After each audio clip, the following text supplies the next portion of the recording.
వాహన తనిఖీల్లో పట్టుబడిన ప్రతి ఒక్క వాహనదారునికి జరిమానా విధించడం తప్పడం లేదు.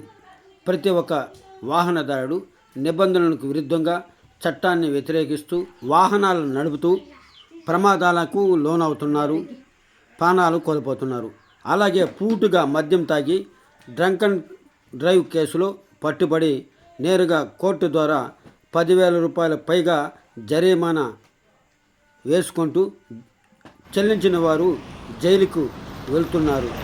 ఇలా రోడ్డు ప్రమాదాల నివారణలో భాగంగా పోలీసులు గట్టి చర్యలు చేపట్టి జరిమానాలు విధిస్తున్నప్పటికీ ఖాతరు చేయని అనేక మంది వాహనదారులు 1, 2, 3 సార్లు ఆపై పట్టుబడితే నేరుగా జైలు శిక్షే విధించబడుతుందని ఎస్ఐ లోకేశ్వర్ రెడ్డి వివరించారు.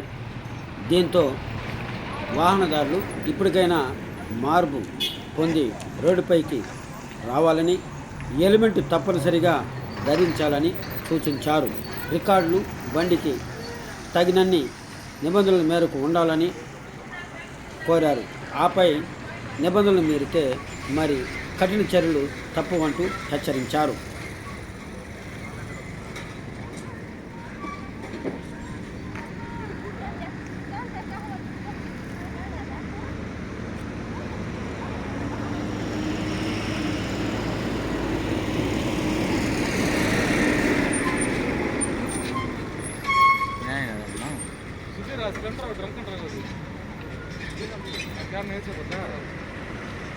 చంద్ర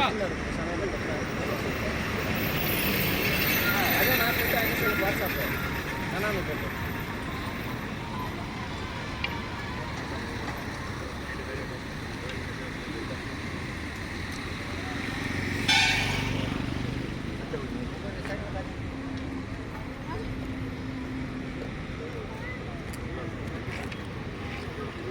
నన్ను